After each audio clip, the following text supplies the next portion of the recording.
then it's nice to see your faces. So thank you for inviting us into your homes, or some of you have great digital backgrounds.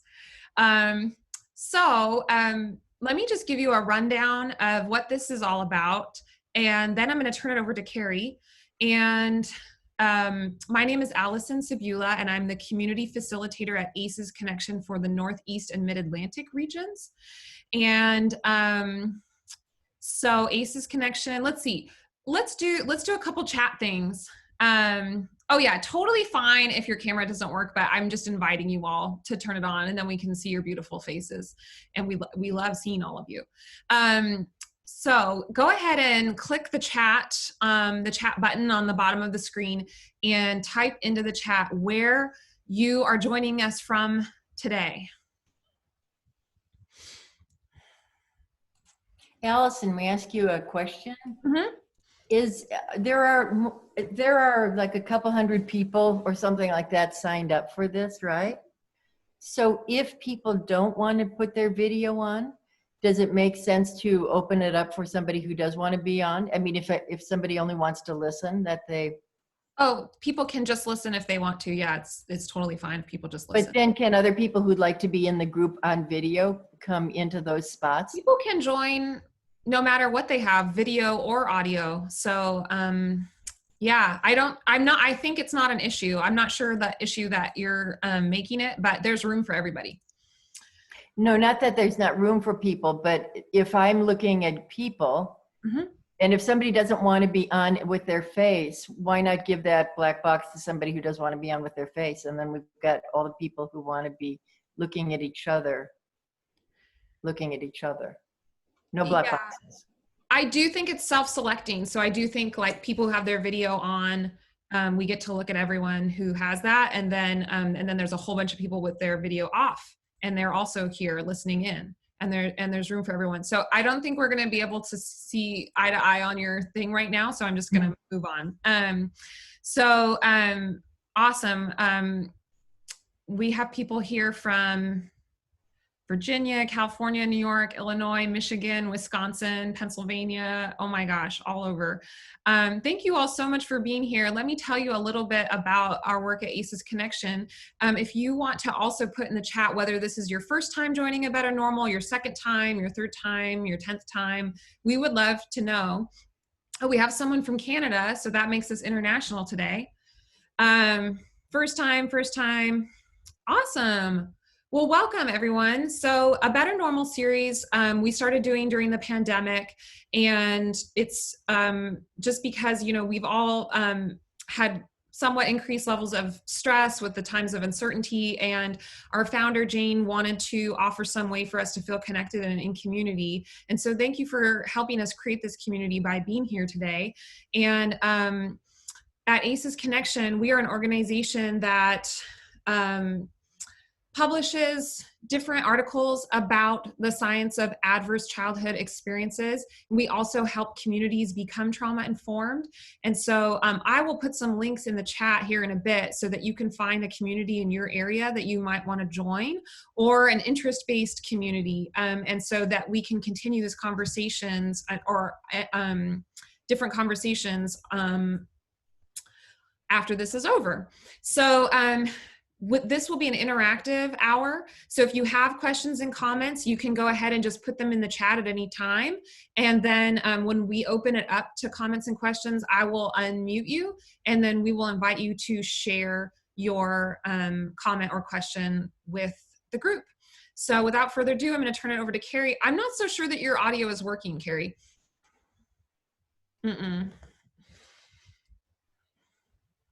Yeah, so go back to it without the headset, because it was working fine before.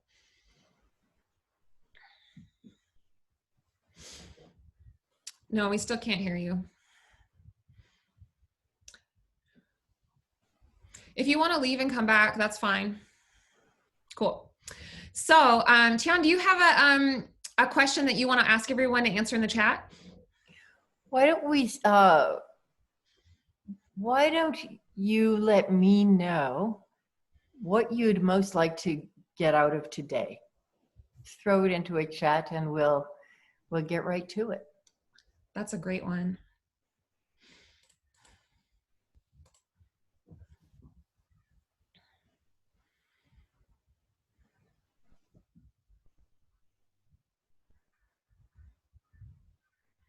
How to calm our response to a noisy world.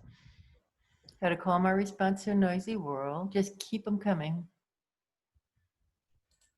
How to best support my students. And does whoever wrote that, describe your students, please, so I know what your population is. Uniqueness of grief, PTSD can be. What's the rest of that one, Allison?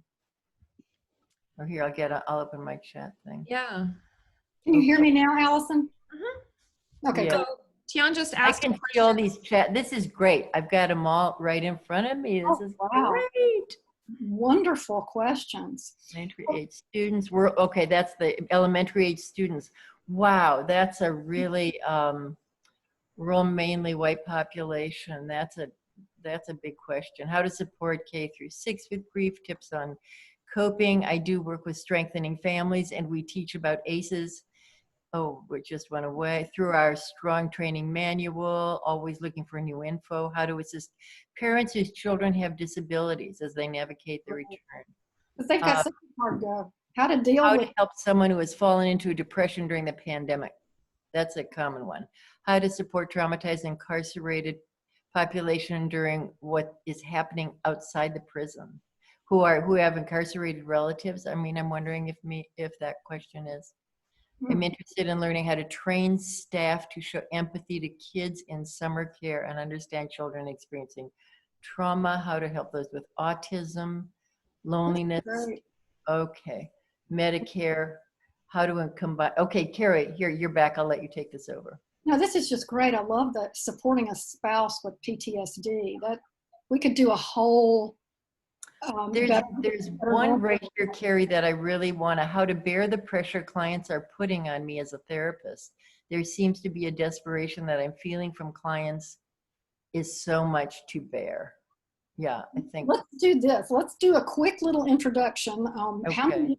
Just so people know who we are and what we're doing. I'm Carey Sipp. I'm Allison's colleague. I'm the Southeastern Regional Community Facilitator for ACEs Connection, working in 11 states in the Southeast to create the communities for ACEs Connection that help people on the local level get into the grassroots work of going cross-sector, involving every different type of business and nonprofit and civic organization, so that we can work to create a trauma-informed society that hopefully helps prevent ACEs, helps heal ACEs, and helps us all build the resilience that we need to endure the kinds of things that we are having thrown at us on a daily basis. So Tian and I have been friends for many years. I'm so thrilled that she has availed herself to ACEs Connection. She's a senior fellow at the Meadows. She's written 15 books.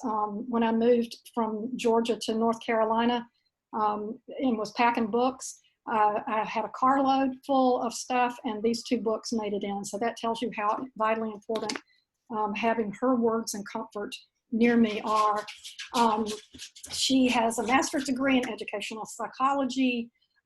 She's a board certified trainer in psychodrama, sociometry, group psychotherapy. She's also a certified Montessori teacher, which I just love.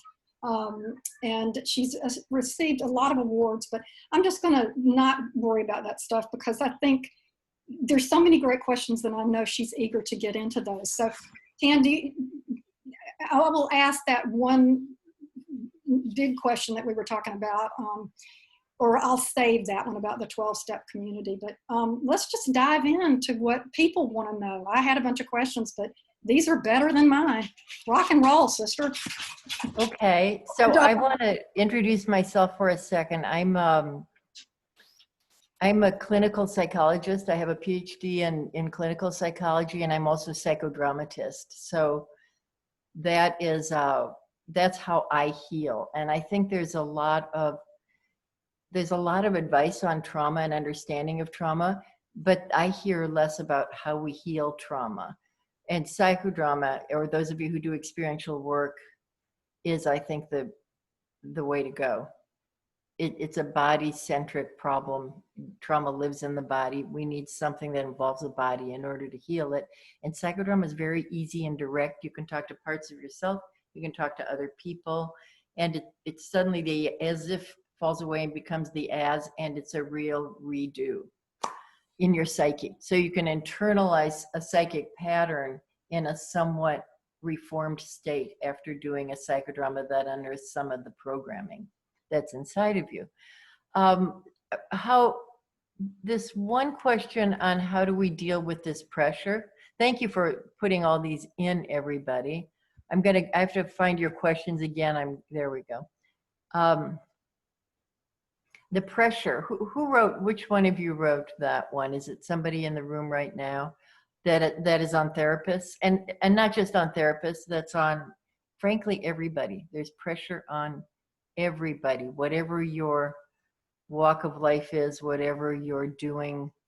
I'll unmute Sonora and she Okay. can share. Thanks, Tian.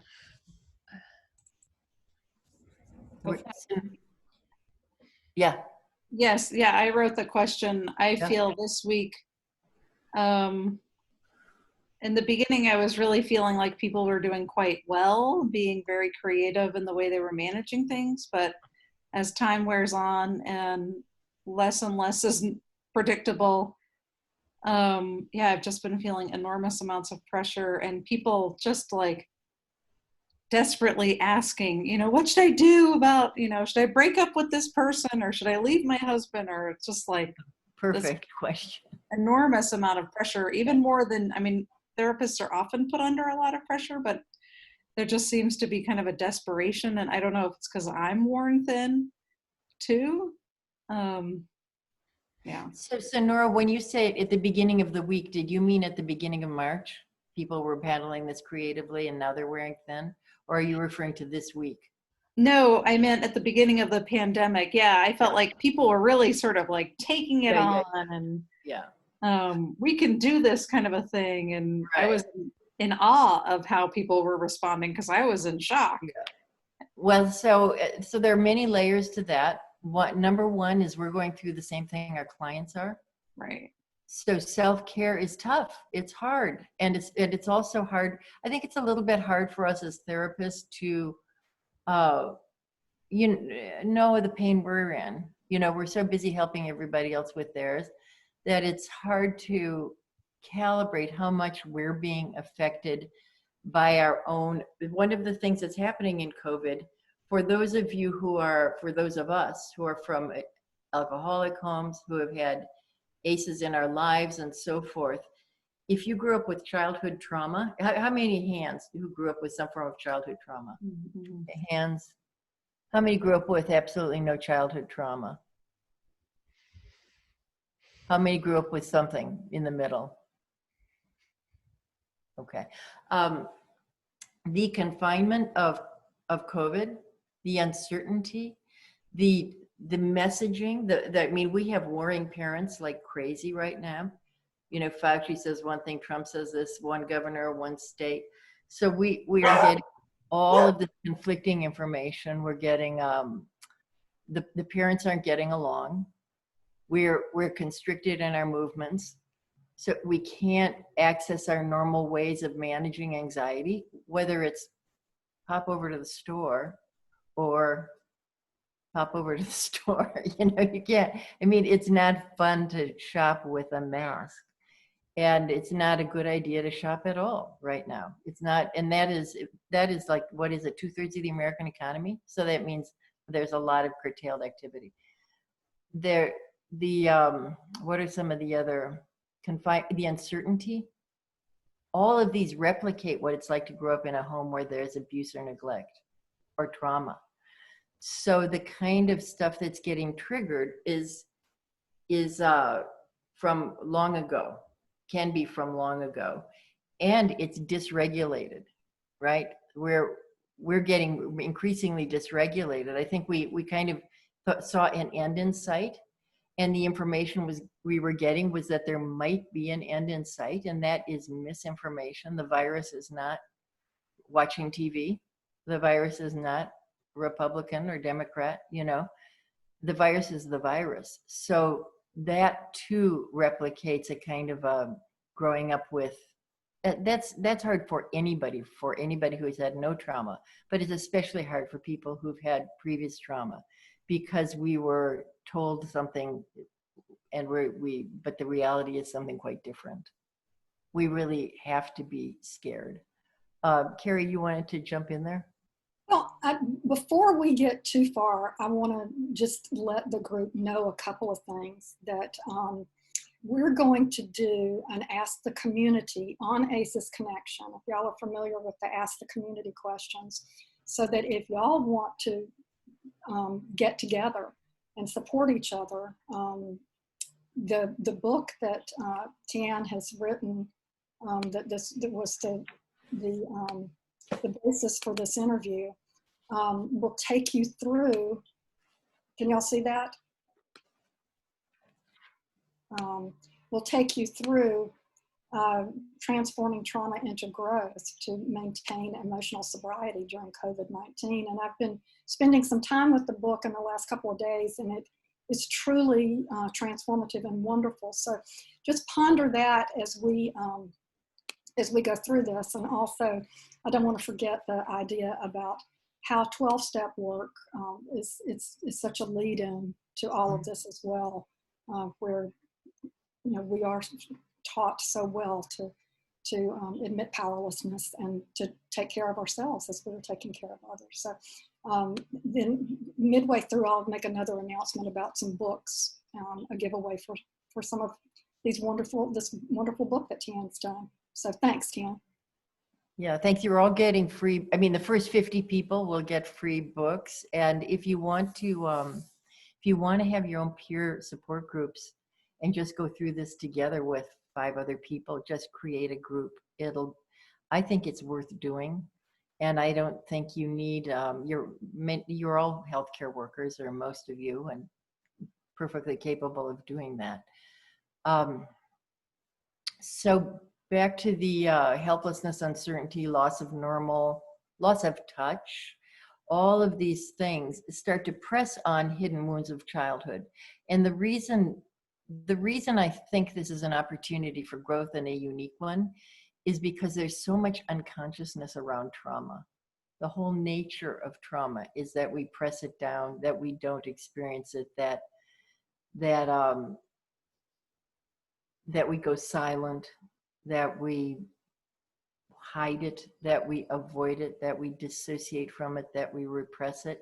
So when trauma starts to surface, it's because we are under so much pressure. Like what Sonora, you were talking about with your clients. Your clients aren't reacting the way they normally would. It is, should I break up with this person? Should I change my life entirely? We're all a little nuts. We're all a little nuts because these parts of us that are getting pressed on are so unconscious. So part of the way they become conscious is that we splat them all over everyone in our environment, right? I mean, a lot of people, after the lockdown in China ended, they had a higher registration for people requesting divorce than in any history of their country, because we tend to make our pain about the person who triggered it. We don't trace it back and figure out what about what I'm bringing is getting triggered now, and can I separate my past from my present so that I don't hold my present hostage to my past. Does that make sense for everybody? Yeah. Any questions around that? Just ask to be unmuted and say it to Allison, or comments. Yeah, if you put a comment in, I see a comment from Stephen. I would definitely like to network with school mental health professionals. So if you can just go to the post, and I'll put it again right now, and just comment under it, then that's going to be a way to network with the people here who are here on this call. So go ahead. Or if you saw Stephen's post and you work in that field, you can send him a direct message in the chat right now. So I'm seeing all kinds of questions. Ronnie Halpern, who just is talking about uniqueness of grief during COVID. Ronnie's someone I know who who is an expert in working with grief. Okay. And it is, huh? You want me to call on Ronnie to share? Yeah, go ahead. Okay. Ronnie, do you want to come out here and say Hi. that? Yeah, okay, speak up, Ronnie. Hi. Well, yeah, I've been working with grief for a very, very long time, but I've been trying to discover myself what's unique about this, as all grieving situations are. But this is something, I think one of the major points is that we're all experiencing this and all at the same time. Yeah. And how challenging that is as a therapist because of that. And I think we've covered that a little bit already. Mhm. But I was just wondering I've known you many, many eons, and I think you're brilliant. I just wanted to have your take on it. Well, the two that I'm seeing most, Ronnie and everybody else, that keep repeating are the age correspondence reaction and inner child grief. And that's what I find working with in workshops is the most efficient for me. The age correspondence reaction, if you're not aware of it, is like for parents. If their child, well, let me give an example. I had a client whose father abandoned, his father left him when he was 6 months old, right? So he knows about it. He has seen his father, not much. He's not too much a part of his life. But we think we don't remember that stuff. So this man had a son who is 6 months old. COVID hit, and suddenly he is feeling, once COVID is hit, unusually disturbed. So what would have been a normal age correspondence reaction? It would be natural for him to have extra feelings stirring because his own 6 month child triggers the unconscious 6 month old inside of him. But COVID does this to it. COVID just does this. And so the grief starts to stir and you don't know what it is. Once I told him that, the light bulb went on and he was so relieved, and he had a place to put it. So it didn't have to bother him in the same way. He didn't feel so crazy. He understood it. He's a smart man. And people grab it when they understand it. And he said, my God, I have a friend who's possessed. This is a woman friend of his with worrying about her 3-year-old right now. And he told this friend about this immediately. And she said, I completely didn't connect that I was fleeing from her war-torn country when she was 3. Now she's an American citizen. She's educated. She's remarried. She has her own child. But the 3-year-old, her 3-year-old, was warming up what went on in her life, the mother's life at 3, and COVID did this to it, right? She might have been feeling some agitation, some discomfort, but once COVID increased that, she felt an obsessive discomfort. So those are two, and the inner child grief is the one I was kind of dancing around earlier. It's usually unconscious. And if you help your client identify their own parts, really their inner parts, what part of you is grieving? If that part of you had a voice, what would it like to say?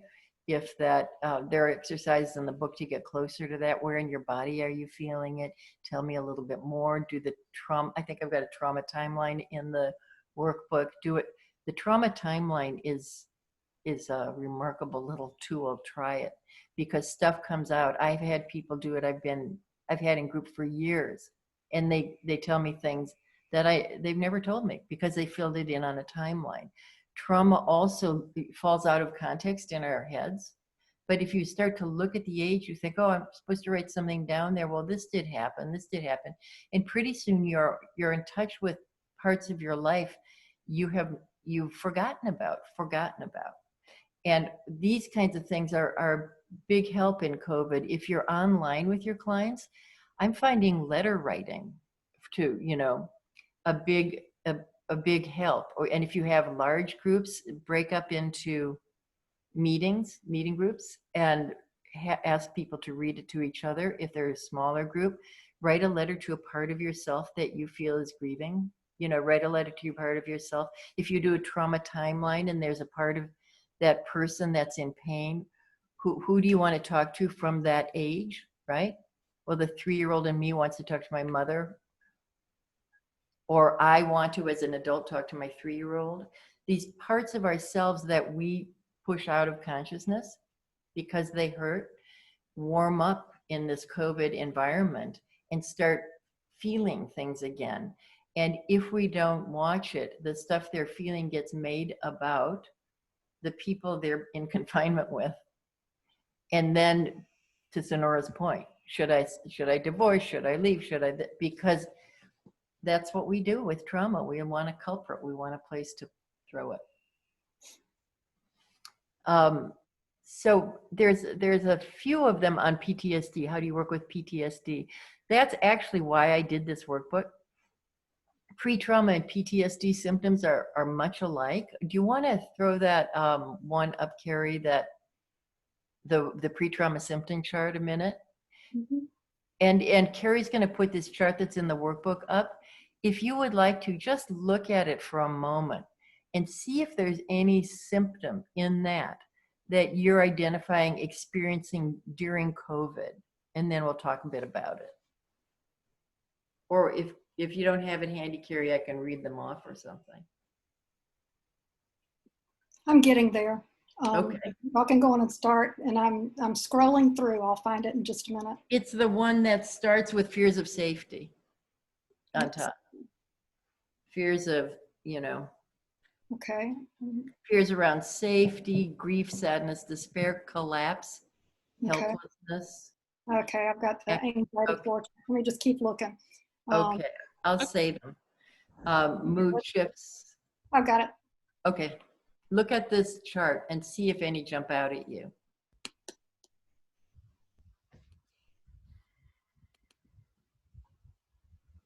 You'll see that. Scroll up a little so they see more of them. Can you, Carey? Yeah, I'm going to change my view so people can, so I'm zoom out so they can see more of it. So there we go. Fear around safety, anger, aggression, mood There shifts. you go. There you go.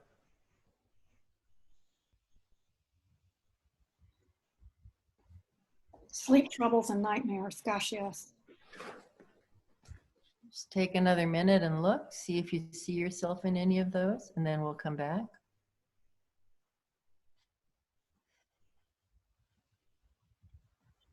Or if you see a client somewhere, or a spouse. Somebody asked a question of dealing with PTSD and a spouse. Okay, come on back into the group.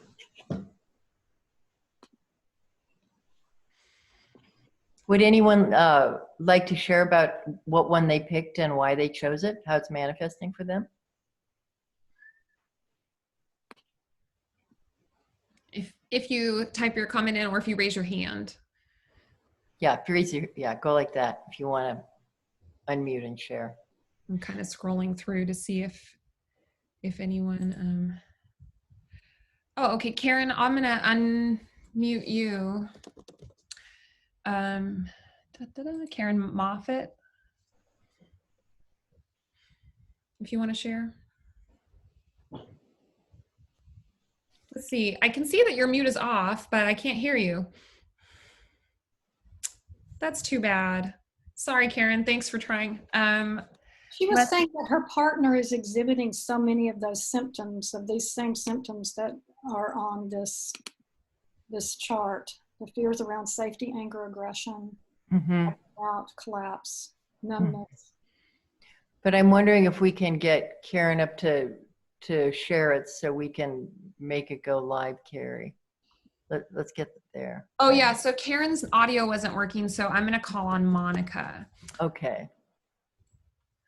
Okay, so I work in a youth serving agency, and everything is different in the summer camp because of COVID. So we have small groups and whole families are kept together. So in the small groups, no matter what the age, so that's a little, different. Well, it's very different.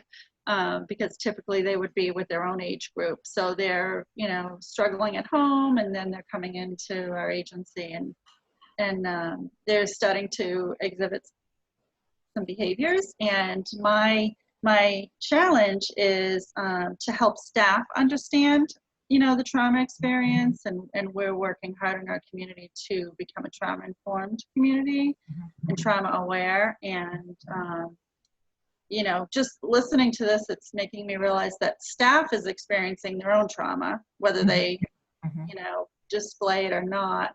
And the way that they respond to the kids sometimes, can kind of trigger those behaviors in the kids. I think you have a good clear picture of how that works. It's, it's tough because all of these behaviors, there's a negative cycle, the pecking order, the negative pecking order, and then there's the positive pecking order. Right. They both work the same. Only one's in a good direction and one's in a negative direction. But I'm trying to get a little more picture, Monica. Your families come in together, and do they stay for a week, or are they?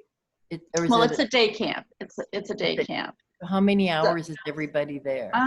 They arrive around 8 o'clock in the morning, and they can be there up until 5:30. And the parents are there all day as well? No, the parents are working, so it's, they drop the kids off. Yes, the kids. Yeah. So and then the staff. So, so it's there. The kids are with camp counselors and, exhibiting behaviors. And I'm just thinking that about the impact of the camp counselors' trauma. Well, and also, Monica, they've been cooped up, right? Yes, absolutely. So, homeschooled.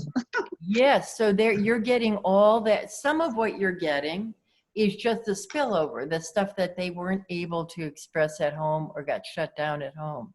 Right. So is it possible just to let them talk about that? Just so they have a place they can safely talk about how weird it was to be like that, what it was like, and just feel get some of the craziness off, because they probably all feel kind of crazy. And they probably also feel blamed because they probably got that at home. And they also probably feel that they're maybe not such good kids. You know what I mean? Does this sound? They absolutely feel that. So we've introduced a social emotional learning program, and they have nothing good to say about themselves. Doesn't that break your heart? Yes. I wish I could, Monica, give you a couple of exercises. Would you be open to my giving you a couple of exercises to use? Yeah, absolutely. Okay, so let's connect, or I'll connect with, I'll get your email from, if that's possible, through Allison, because I'd love to give you just a couple of, once I understand but basically what I'm thinking is I do something called floor checks. You just saw an example of it with all those things. If we were in a room together, here's what I would do. I'd say, walk over to one of those symptoms that you are feeling right now, and then stand there and give us a sentence about why you chose this one. Right. What exactly? See, you're already seeing it. So that what happens is this takes it off the therapist. I created this model for tired, stressed out therapists in treatment centers. Then you just listen. It is really helpful.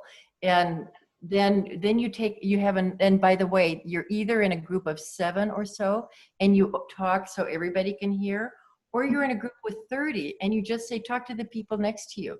In which case, the people who are all feeling fear for their safety can share with each other. People who are feeling overwhelmed can share with each other, which we call sociometrically aligned. And it's golden, because either you connect your community to access each other for support, or you give them a stage on which to share how crazy they feel. And then you walk over to another one. A trauma question I ask is, what one of these emotions, when I do a feeling floor check, Monica, which I'd suggest for your group, and I'll send it to you. It's all actually all of this stuff is in this book, Relational Trauma Repair. Okay. It's on Amazon. It's called Relational Trauma Repair, an Experiential Model for Working with PTSD, Therapist Guide. And it's really user-friendly, and it will get it off your back. I mean, I see Robert at the bottom of this, who works in our group and works with this. Robert, if you want to say something at some point, how it works for you. I don't mean to single you out, but but this will help them open up, right? Feel safe opening up. And the therapist does not comment. The therapist does nothing, just asks the next question. And then another thing you can do is walk over to someone who said something that you really understood or you identified with. And then they walk over to each other, put their hand on their shoulder or just stand there and share with them what touched you about what they said. So you're making all these bonds within the group that really help the group to form some cohesion, because that's really how cohesion is formed in groups, member to member. Right. So I think, Monica, I would start there, and I'm happy to send you more, but basically it's in here. It's in here. Yeah, It's I'll all in look it here. up. Yeah. Do Yeah. talk a little bit about how the 12-step community could be helpful to people during COVID. Because if there are people here who are in 12-step and maybe have stepped away from it or have not been involved in it, how it might be helpful. Carey, ignore my thing. I just unplugged and I'm plugging it back in. Thank you for that question. Yeah. Being a 12-step person myself, I'm a little panicky here because I'm going down and I want to make sure I don't disappear.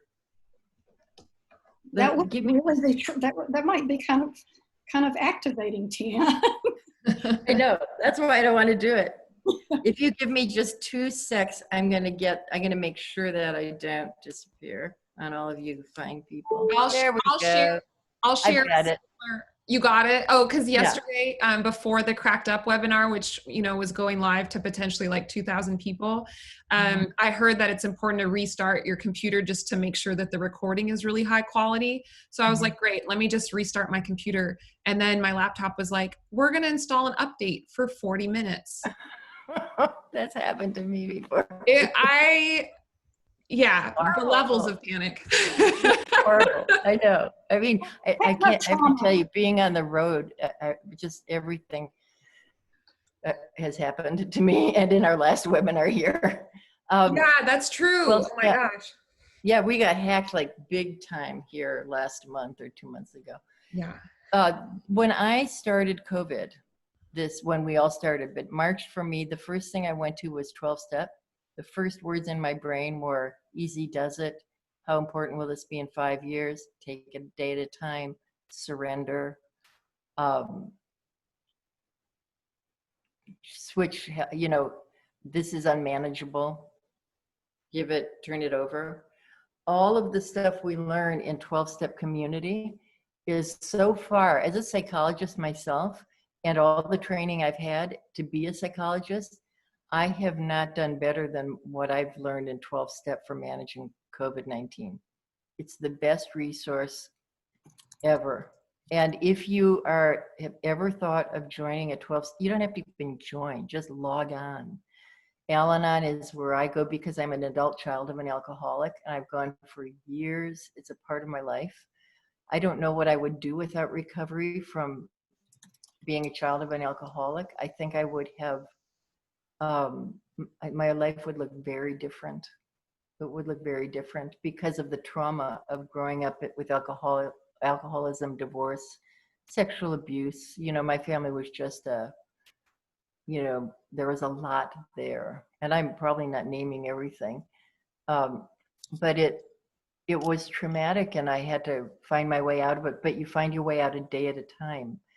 And 12-step offers you that grid, and 12-step offers if you could encourage your, back to Sonora's question, if you feel comfortable or ethical about encouraging the people you work with to check out 12-step programs, it's still the freest, best resource out there. It's a phenomenal healing resource. And once you get into those rooms, people will welcome you and embrace you. And your job is every time somebody joined group with me, I ask them to join a 12-step program, just because I know when the trauma starts to come up, they need more than me once a week. So this gives them a 24/7 safety net to fall back into. And it gave me that in COVID. It's just golden. Any other, should I look for here? I do this type of training for my agency, and I'm interested in new ideas. Of course, I would credit you guys.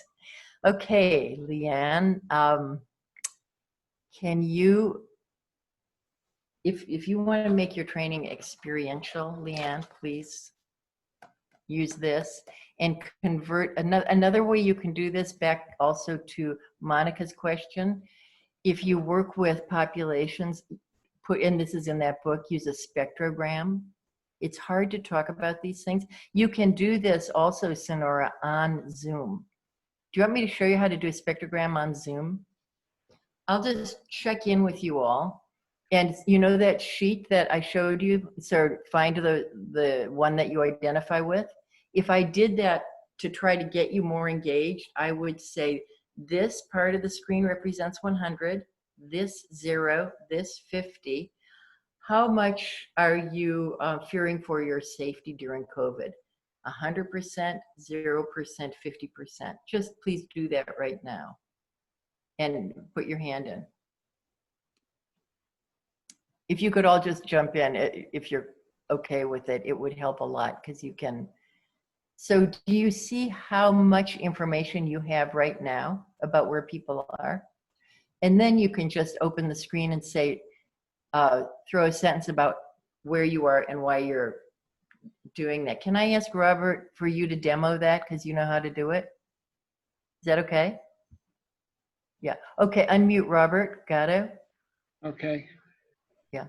What is it you want me to do, Tian? Just say I'm at this percent and yeah. Okay. I'm at about 70%. And I'm here because I have a lot of anxiety about what's going on. Not so much that I'm connected to it on a daily basis, but I'm seeing everything going on and I find it very predictable. And around that predictability, I'm finding the consciousness and the behavior and the leadership really scary. And so far, what I've been predicting by watching all of this has been coming true. And that's frightening. Thank you. And that's here. Thank you. Yeah. So you see how this kind of a process works. Do you want to try one more of those as a group? How much extra grief are you experiencing, since that's our subject? Or no, let's do a different, oh, you're willing to do it. Okay, how much extra grief? Not much, a lot? Okay, throw your hand up. If you're a therapist asking other people to do this, I would encourage you to give it a try yourself, just so you know how it feels to be on the hot seat. Okay, anybody who's willing to talk, just go like this, who's willing to share. Yeah, if you could unmute. Gladys. Yeah. Okay. Okay. I don't know who got unmuted, but just now, but speak up, whoever you are. It's Gladys Rodriguez. Hi. I sent a long message there. I said I'm at 80%. I'm not doing okay, and I'm really upset right now. I'm sorry. But I was grieving already. In December, I lost my father. And then in March, all this happened, and then I'm stuck at home. And now all this, having time to think and dwell of what happened with him. And last week, I also lost my dog. She passed away. We had her for 15 years. And just being stuck at home and all this stuff happening. I don't even watch the news anymore. I haven't for, I would say, 2 months. I get to know what's happening out there because of people talking and telling me things, but I don't watch news anymore because it was becoming too overwhelming. And, okay, I'm gonna, I don't know if it's appropriate on ACEs, but I want to suggest you not stay alone with this. You're here today, and that's a great step not to be alone with this, but see what resources you can find online from where you are. I suggest, do you have a list of resources you can share with Gladys, Carey, and Yes. Do you? Okay, so Gladys, can you please connect, and I want to thank you for opening it up, and I want to encourage you, don't sit with this by yourself.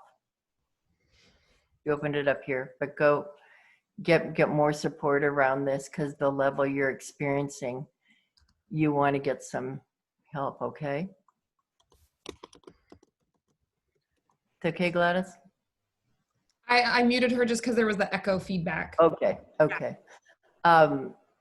Okay, so we have a couple, I think maybe we'll wrap up. We'll take one more share and then, because we're getting towards the end. Whoever you want to unmute, I'll let you take care of that. Sure. Well, it looks like Barbara Jean had raised. Rita, Hoot had both raised their hands. Hoot has done. Hoot, can you unmute? Unmute Hoot? I unmuted Barbara Jean, and I can do. Okay. I can do them next. Okay. I'll make. Go ahead. Thank you. Just say yeah. Brief, so there's time for the other participant. I just, I saw your worksheet, and I said, kind of like when I went into 12-step work, I'm checking all the boxes here, and I'm administrative director for a hospice. I'm a registered nurse, and I have responsibility for a large professional team. And I'm an extremely empathic leader who has been able to manage all my staff pre-COVID very well, but my ACOA issues of hypervigilance and attending to their needs and making sure they have everything they need was something that I took my weakness and made it into a strength for the team, but I cannot keep up. The stress of the people is so great. The stress of the resources of people sending us referrals. We're having to run bereavement groups for healthcare professionals from the trauma of being with patients dying without their loved ones. And I'm having somatic symptoms at this point. Luckily I had surgery, so I can stay home for a week. Maybe I had surgery, so I can stay home for a week. It's really, it's palpable. And Nick Rutherford gave me your name and this referral to this group who I love. And so thank you. This has been most helpful, just not feeling alone and feeling affirmed in all of what we're all feeling as professionals, whatever role we play. So me too, Barbara. Read your work. All my ACOA stuff is like, if I said it's up to here, I'd be lying. It's up to there. There you go. I understand. Thank you. I don't mean to sound like a sales lady, but I'm on your website. I'm ready for and this will help for COVID in particular for your situation. I put on my list of births. Thank you so much. And grab Hoot, and then we'll start to wrap up. Will you, Hoot Williams? Hoot is unmuted. When COVID hit, it was like, oh great, now the world gets to understand what it's like to be an addict, and so I've used this time to work on myself. I'm doing the steps, I'm doing my ACA, my strengthening my recovery just came today. I host a step group on Tuesdays and a weekly ACOA group on Sundays because I need it, that's really all I can say is this is a great opportunity. Can other people log on to your group? Because Can he share that information, Allison and Carey? Yeah, he can put It's a beginners meeting on Sundays from 7 to 8. It's an open meeting. Everyone is welcome. I can put the link in the chat. Will you do that, Hoot? Yes, of course. Thank you. Yes, I'd love to. Thank you. Yeah, thank you. Thank you. Good to see you. You too. Okay, Carey. Oh, I was just going to say, Elizabeth, would you want to speak to ACOA and how much it has been a help to you? Because many people grew up with alcoholism somewhere in the family, whether it was your parent, could have been a grandparent, because sometimes the addiction skips a generation. But you made a really astute remark, Elizabeth, in the chat. Our Elizabeth, Carey? Yeah, our Elizabeth. Okay. She belongs to us. Where are you, Elizabeth? Policy director. Please. Yeah, I'm the policy person. I made the comment that my therapist at some point in my life said, you don't really, have to see me. You have to go to ACOA. Wow. And I stayed with the therapist because she was so wise and so helpful. Yeah. But she was right. If I didn't spend another moment in therapy, I would not be where I, ended up being, because there was just something so profound about being in a room and hearing yourself described by other people and how you just are in the world.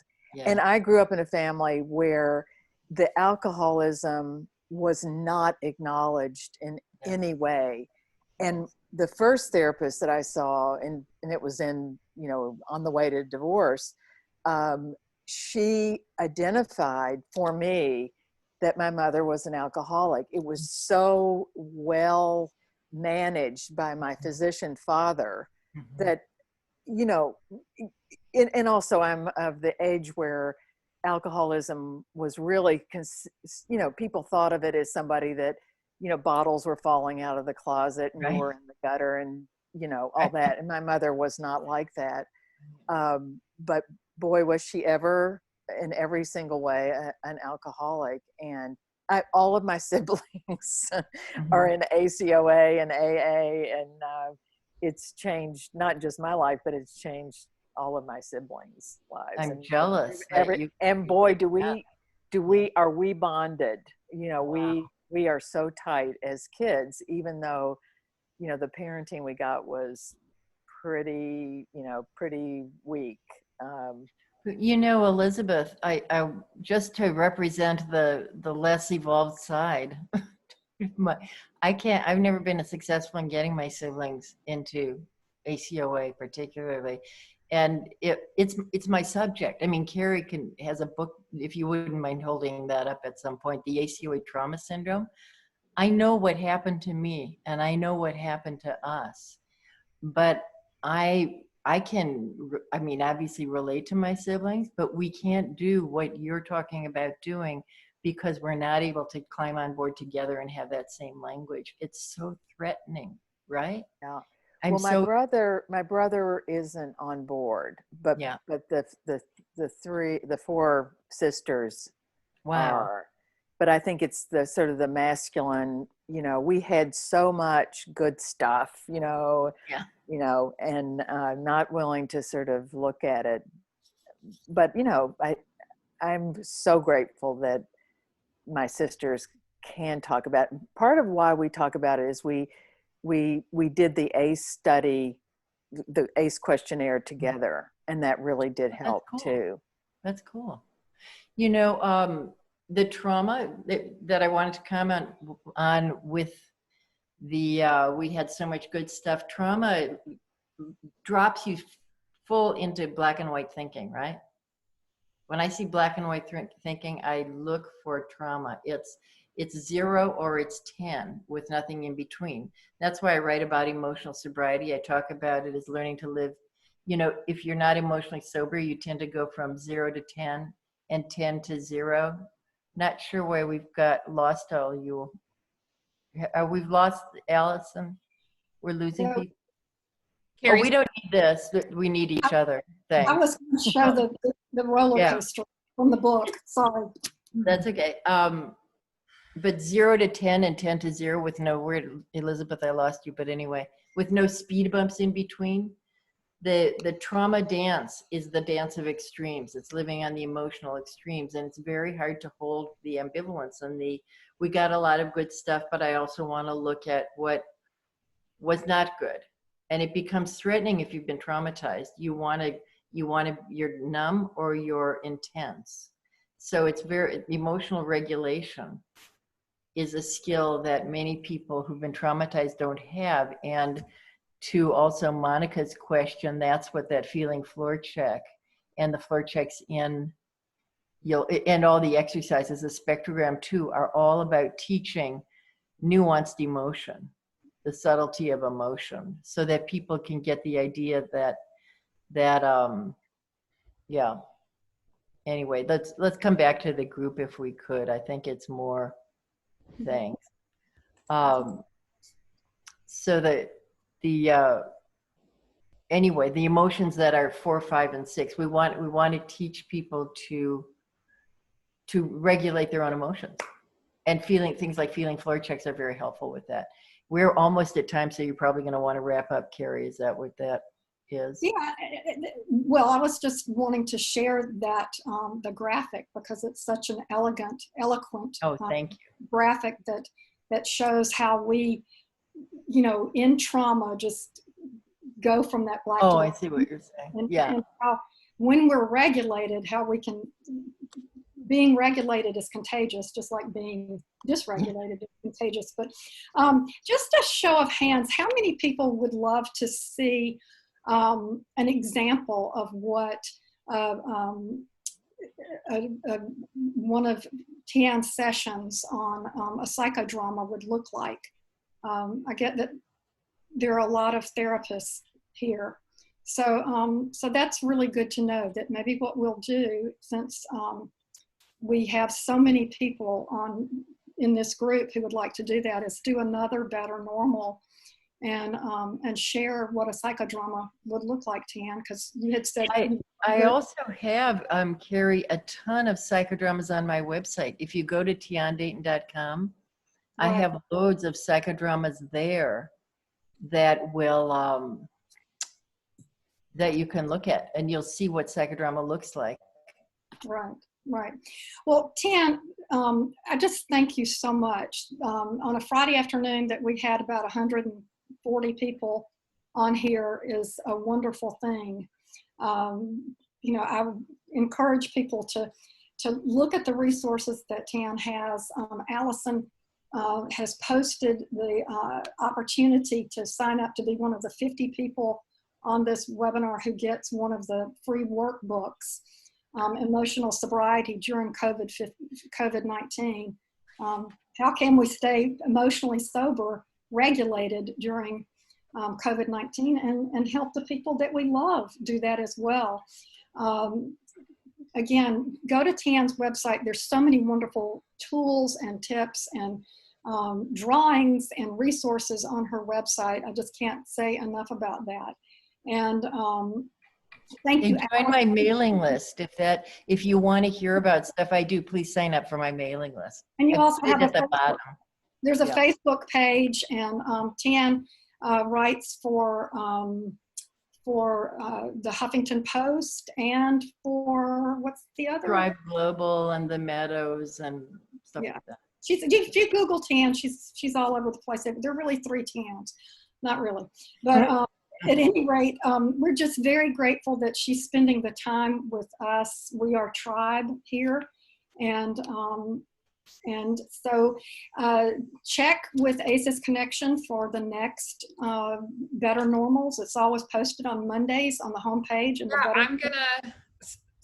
I'm gonna plug that one because I'm hosting it on Tuesday. We will be doing a discussion a lot like this one, where it's really very interactive about reinterpreting American identity. And I will be co-hosting that with Danielle Prince. And we will be looking at the definition of freedom and which Americans get to be free and which ones have never been free. And so I really hope that you will join us because it's participatory. We want to hear what American identity means to you.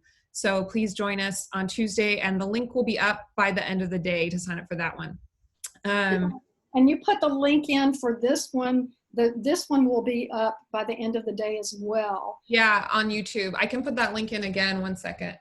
If y'all want to save the chat, you just go down to those 3 little dots in the square at the bottom of the chat, and you can save the chat if you want to be able to snag some of the resources that we've mentioned here. Awesome. So thank you all. We hope to see you again soon. Please continue to connect with us on ACEs Connection. I did drop the link in there. If you want to join a workbook accountability group, then you can respond to that comment thread. And is Hoot's group in there? Is Hoot's group in there, Allison? It's in the chat. Yeah. Okay. So yeah, if you save the chat, then you'll have that information. That was. And if some of you want to put a group together, if you look on the homepage of ACEs Connection under Ask the Community, there will be an Ask the Community about that. because that's what we do. We give people the platform to build community. So cool. Good for you. Well, All right. thank you all so much. Tian. Have a great rest of your Friday, everyone. Have a great weekend. Have an emotionally sober weekend. Bye, everybody.